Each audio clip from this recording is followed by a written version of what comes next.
제가 20대 초반에 식사를 하면서 아는 형과 함께 두 신혼부부와, 그러니까 남편과 또 아내와 이야기를 나눈 적이 있습니다. 남편은 아내에게, 또 아내는 남편에게 서운한 점을 저희들에게 전해주었는데요. 다행히 두 사람이 자리를 비워주시면서 남편하고만, 아내하고만 얘기할 수 있는 기회가 있었습니다. 어린 나이였고 또 많은 친분을 그분들과 나누지 못했지만은 그래도 최대한 집중해서 그분들의 이야기를 들었습니다. 지금 그 내용들이 다 기억나지 않지만 지금도 저는 그때의 느낌이 듭니다. 뭐냐 하면 남편분과 얘기 나눌 때는 아내분이 잘못을 한 것 같아요. 또 남편이 이제 자리를 비워주시고 아내분과 얘기 나눌 때에는 남편분과 시댁이 잘못을 한 것 같더라고요. 그래서 저는 그 어린 나이에 참 신기하다라는 생각을 했었고 그 느낌이 지금도 남아 있습니다. 제가 생각하기에는 길지 않은 인생을 살다 보면서 느낀 것은 답이 두 개일 때가 있다라는 것입니다. 둘 다 맞아서 어느 한쪽을 택할 수가 없을 때가 참 많은 것 같습니다. 학교 다닐 때는 대부분 답이 하나였죠. 두 개일 때도 있었지만은, 그래서 어쩌면 답이 하나라는 게 우리에게는 많이 익숙한데 살면서 답이 하나만 있지 않을 때를 경험할 때 우리는 좀 혼돈을 겪는 것 같습니다. 우리가 잘 아는 표현입니다. 이런 표현이 있죠. 어떤 것도 뚫을 수 있는 창, 또 그 어떤 것도 막을 수 있는 방패. 우리가 국어 시간에 배웠던 내용입니다. 이런 게 많은 것 같아요. 만약 어떤 사람이 저에게 와서 창을 보여주면서 어떤 것도 뚫을 수 있다고 말합니다. 또 다른 사람이 방패를 들고 와서 이 방패는 저 창까지도 막을 수 있다고 이야기를 합니다. 제일 좋은 거는 두 개를 부딪혀버리는 겁니다. 정말 막을 수 있는지 뚫을 수 있는지 그렇게 실험해보면 제일 좋은데, 참 아쉽게도 그 두 개가 다 모이기가 어렵고요. 또 모인다 하더라도 그 두 도구를, 방패와 창을 실험하기가 어려울 때가 있다라는 것입니다. 그래서 내릴 수 있는 결론은 좀 비겁할 수 있겠지만은 그 창도 그 방패도 참 대단한 무기입니다라고 말하는 것이라 저는 봅니다. 그래서 답은 한 개만이 아니라 두 개일 때도 있다는 것입니다. 오늘 본문의 내용은 단순합니다. 바울과 바나바가 서로 다투어서 헤어지게 된다는 내용입니다. 그냥 자연스럽게 상황이 좀 안 좋아져서 헤어진 것이 아닙니다. 39절을 보면은 심하게 다투었다고 성경은 말해주고 있습니다. 얼마나 크게 싸웠으면은 심하게 다투었다고 성경은 말해줄까요? 아마 바울과 바나바가 언성을 높여가면서 막 싸울 때 누가 봤겠죠. 혹은 그 장면을 고대로 못 봤어도 그 싸웠던 이야기를 들었을 때 그 성도들의 마음은 어떠했겠습니까? 분명히 안 좋게 말했을 것이고, 또 바울과 바나바는 충분히 부끄러웠을 것입니다. 왜냐하면 성도도 아닌, 성도도 귀한 존재이지만은 더 잘 참고 더 인내해야 할 사도임에도 불구하고 서로가 싸웠다는 것이죠. 분명히 그들은 많은 설교 가운데 이러한 설교를 했을 거예요. 하나님은 한 분이시고 성령님도 한 분이시기 때문에 우리는 서로 달라도 우리는 이방인들과 함께 예배드리지만은 시리아 사람도 터키 사람도 그리스 사람도 다 하나입니다. 분명히 설교를 했을 거예요. 그런데 정작 본인들은 하나가 못됐다는 것입니다. 아무리 대단했던 바울과 바나바라 할지라도 사람들에게 비웃음을 들어야만 했을 것입니다. 커봐, 말만 뻔질나게 잘하고 정작 본인들은 싸워서 헤어졌대. 그리고 개인적인 일도 아니고 하나님의 일을 한다면서 저렇게 헤어졌어. 참, 이런 얘기가 분명히 있었을 것입니다. 그렇다면 무엇 때문에 두 사람 그렇게 심하게 다투고 헤어지게 됐을까요? 그것은 제가 지난번에 말씀드렸던 마가복음을 썼다고 하는 그 마가 때문에 둘은 그렇게 되었던 것입니다. 여기서 우리는 잠깐 좀 재밌는 것을 볼 수 있습니다. 뭐 재밌다고 말하는 게 좀 그렇지만은 그 문제의 원흉이었어요. 마가만 없었어도 그 두 사람은 싸울 일이 없었던 거죠. 그런데 그 문제의 핵심 역할을 했던 마가, 그런데 조금 전에 말씀드린 것처럼 그런 그가 변화여서 마가복음을 기록하게 됐던 것이죠. 복음서의 저자가 되었던 것입니다. 한 번 더 말씀드린다면은 전통적인 기독교의 견해입니다. 어떤 분들은 아니라고 말하실 수도 있습니다. 하지만 그것은 그분들에게 달려있는 몫인 거죠. 전통적으로 마가복음은 오늘 나오는 마가가 썼다고 우리는 알고 있습니다. 마가는 변했습니다. 그래서 마가복음이 쓰여졌고요. 바울도 변해서 수많은 글들이 쓰여졌습니다. 실은 바울은 얼마나 나쁜 사람이었습니까? 사람을 죽이는 것까지 마땅하게 여겼던 사람입니다. 자신의 확신으로 사람을 죽일 수 있는 잔인한 사람이었습니다. 베드로는 또 어땠습니까? 베드로는 정말 제자로서의 모습이 늘 잊지 않았습니다. 예수님을 그렇게 떠났던 사람이었습니다. 예수님을 모른다고 했던 사람이었습니다. 앞에서 이렇게 설교를 전하는 저도 참 부끄러운 일이 많았던 사람입니다. 그나마 변화되어서 이렇게 목회자로 살아가고 있는 것 같습니다. 더운 여름이 지났습니다. 이제 추운 겨울이 다가오고 있습니다. 벌써부터 날씨가 많이 추워지고 있습니다. 이 기온의 변화는 하루아침에 일어나지 않았습니다. 시간이 한 달, 두 달 지나면서 이렇게 된 것이죠. 마가도, 바울도, 베드로도, 부족한 저도 한 번에 변하지 못했습니다. 문제의 원흉이었고 사건의 시작일 때가 참 많았습니다. 저는 이렇게 생각합니다. 사람을 바꾸시는 것은 하나님의 몫이고 우리의 몫은 그 변화를 기다리는 거라고 저는 생각합니다. 오늘 저희가 말씀에서 본 것처럼 바울은 바나바에게 선교 지역을 다시 한번 돌아보면서 성도들을 한번 살펴보자고 했습니다. 성도들을 격려하고 또 부족한 신앙을 채워주기 위함이었던 것이죠. 이때 바나바는 그 마가 자신의 조카였어요. 한번 찾아보니까 뭐 또 100%라고 말할 수 없겠지만은 바나바가 삼촌인데 아마 외삼촌이었다고 사람들은 말하더라고요. 외삼촌 바나바는 조카 마가를 함께 데리고 가고 싶어 했습니다. 하지만 바울은 결코 그렇게 하기를 원하지 않았습니다. 반대했습니다. 왜냐하면 지난번 선교 여행 때 마가는 도중에 그 선교 여행을 하차했기 때문입니다. 좋아서 채운 것이 아니라 선교 여행이 힘들었기 때문에 또 무슨 문제가 있었기 때문에 도중에 하차한 것이죠. 바울의 표현을 빌려 말한다면은 마가는 삼촌과 바울을 버리고 떠났습니다. 버리고 집으로 돌아갔다는 것입니다.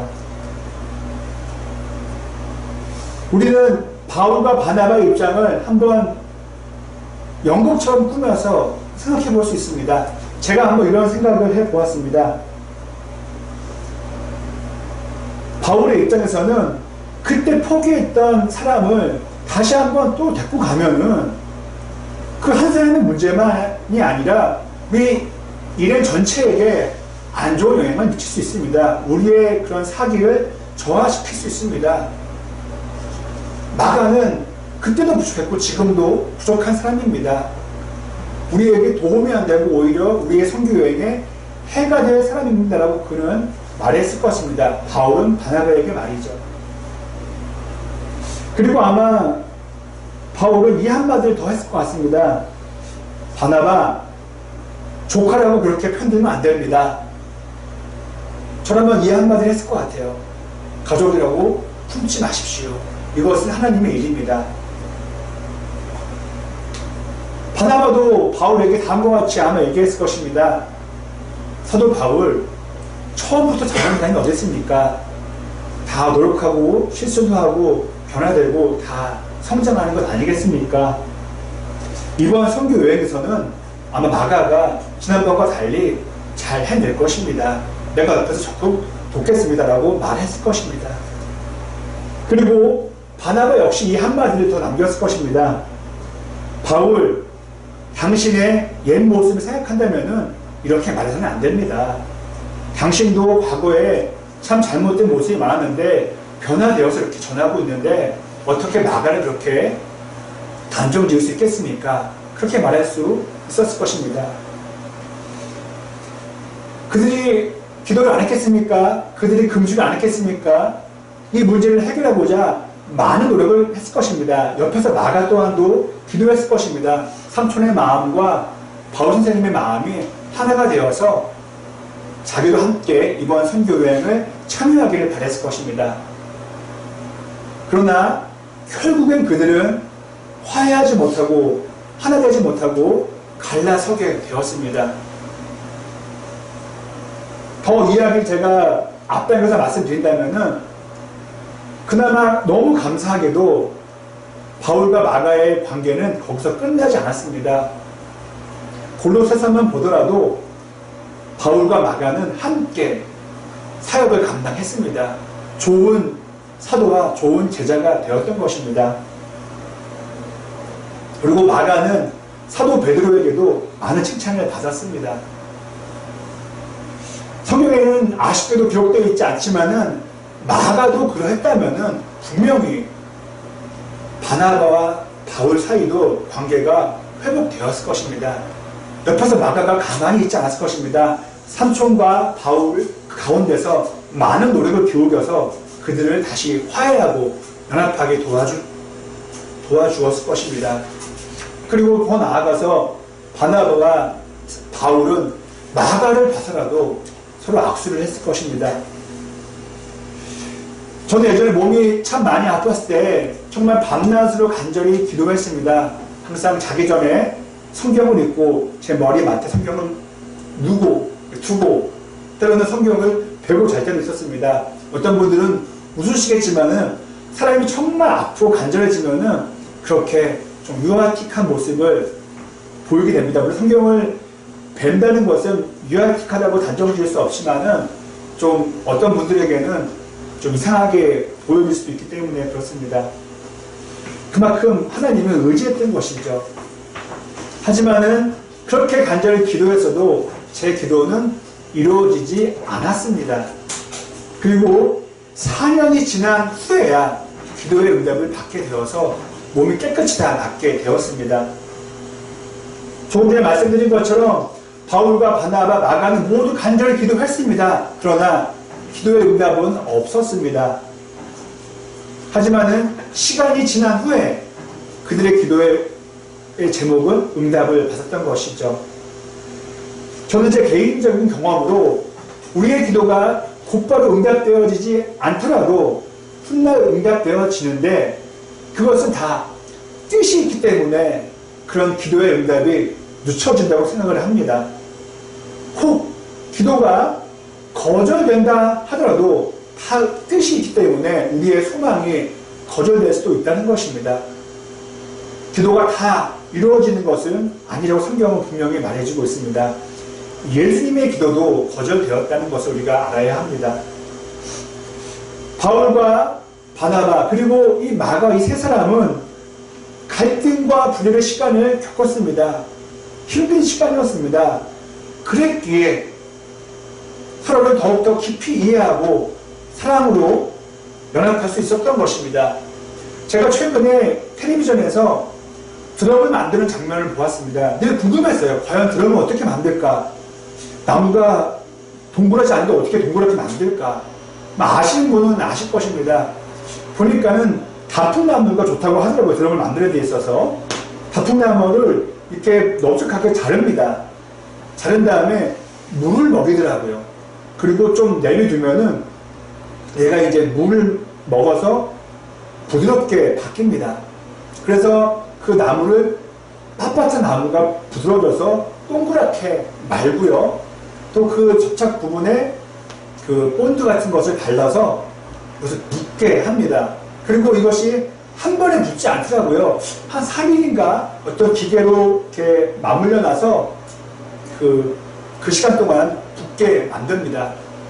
또 거기서 끝나지 않고 동그랗게 된 그 원형 나무를 다시 또 갈고 다듬어서 드럼에 맞게 만드는 장면을 보았습니다.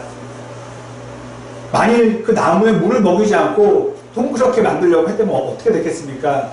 나무는 깨지고 드럼을 만들 수 없었을 것입니다. 또 접착제를 붙인 다음에 빨리 하려는 마음으로 만들려고 했다면은 그 나무는 휘어졌어도 원형의 모습을 갖출 수는 없었을 것입니다. 그런 많은 시간과 노력이 있었기 때문에 쿵쿵하는 그 울림을 내는 드럼, 북이 될 수 있다는 것입니다. 바울과 바나바, 마가의 모습들은 마치 꺾이지 않는 단풍나무가 동그란 원형의 모습으로 바뀌었다고 우리는 말할 수 있습니다. 그렇게 드럼이 되었기 때문에 그들은 울림이 있는 가르침을, 울림이 있는 선포를 전할 수 있었던 것입니다. 또한 그들의 실천적인 깨달음은 많은 공동체에 전달되었을 것입니다. 우리도 충분히 이런 생각을 할 수 있습니다. 바울과 바나바와 마가가 나중에 여러 공동체를 다니면서 이런 말을 해주었을 거예요.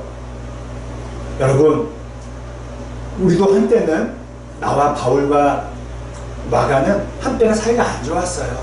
심하게 다투어서 우리가 헤어지기까지 했어요. 아유, 사도 바나바님, 사도 바울님 설마요? 아니에요. 진짜 우리는 다퉈서 헤어졌어요. 기도했는데도 안 됐었어요. 그런데 시간이 지난 다음에 우리는 이렇게 연합해서 사역을 하고 있습니다. 당신들의 문제도 시간이 지나면은 다 해결될 수 있을 것입니다. 그때까지 인내하고 성령으로 참길 바랍니다. 이런 설교를 충분히 그들은 해 주었을 것입니다. 제가 아주 예전에 시드니에 처음 도착한 날이 있었습니다. 처음 도착했습니다. 뭐 마중 나온 사람도 없고 그냥 혼자 시내를 가는 길이었는데 그 기차표랑 버스표를 안 받았어요. 공짜였어요. 그래서 무슨 좋은 국경일인가라고 생각을 하고 그냥 갔습니다. 그리고 이제 제 아는 사람을 만나서 이제 그 물어봤어요. 아니, 어떻게 공짜입니까? 물어보니까 그 사람이 해주는 말이요. 그 대중교통을 종사하시는 분들이 파업을 한 거예요, 그날. 그게 아마 며칠 같은 것 같아요. 이틀인가요? 파업을 해서 버스 운전을 하시는데 기차는 운행을 하는데 요금을 안 받는 거예요. 그때 그 오페라하우스에 그 서큘러 퀴라고 그 부두에서 다니는 배가 많았는데 배값이 비쌌어요. 근데도 제 기억으로는 배값마저도 무료였습니다. 그래서 유학생들이 배 타려고 많이 간 걸로 알고 있어요. 저는 모르니까는 처음이니까 못 갔죠. 저는 그 어린 나이에 그런 모습을 보면서 참 멋있었어요. 물론 똑같이 그런 상황으로 파업을 할 수는 없겠지만은 파업을 해도 시민들에게 불편을 끼치지 않고 하는 모습이 참 저는 보기 좋았습니다. 바나바와 바울은 의견 차이로 화가 났습니다. 그런데 그들이 너무도 멋있고 대단했던 것은 그럼에도 불구하고 선교 여행을 떠났다는 거예요. 아마 저라면 이랬을 거예요. 하나님께 원망했을 거예요. 하나님, 제가 나쁜 일 하는 것도 아니고 복음 전하러 간다는데 제가 왜 바나바와 제가 왜 바울과 싸워야 하겠습니까? 이것은 하나님 탓 아닙니까? 저는 원망했을 것 같습니다. 그리고 그렇게 기도했는데 밥을 굶어가면서 금식기도 했는데 왜 우리가 회복되지 못했습니까? 하나님 왜 이렇게 능력이 부족하십니까? 저는 아마 화를 냈을 법도 합니다. 그래서 하나님, 저 이 상태로는 선교 못 가겠어요. 저 다음에 갈게요. 아니, 안 할래요. 이렇게 하나님께 투정을, 아니, 화를 냈을 수도 있었을 것입니다. 그러나 바울과 바나바는 예정대로 선교 여행을 떠났습니다.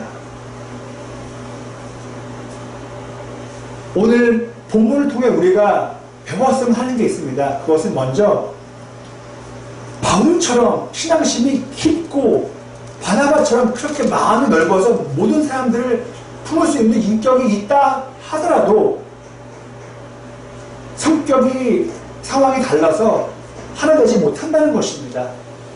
그러므로 우리 공동체 안에서 우리 학교에서나 교회에서나 회사에서나 당연히 다름이 있을 수 있다는 것입니다.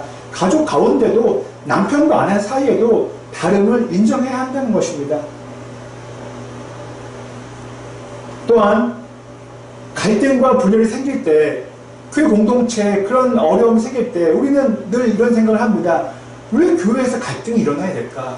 왜 교회에서 온전한 모습이 안 보일까? 라고 우리는 답답해합니다. 저부터가 그럽니다. 하지만 오늘 말씀을 보면서 언젠가는 바울과 바나바처럼 마가처럼 화해가 있을 거야. 연합이 될 거야. 라는 마음으로 우리도 인내하고 기다렸으면 합니다.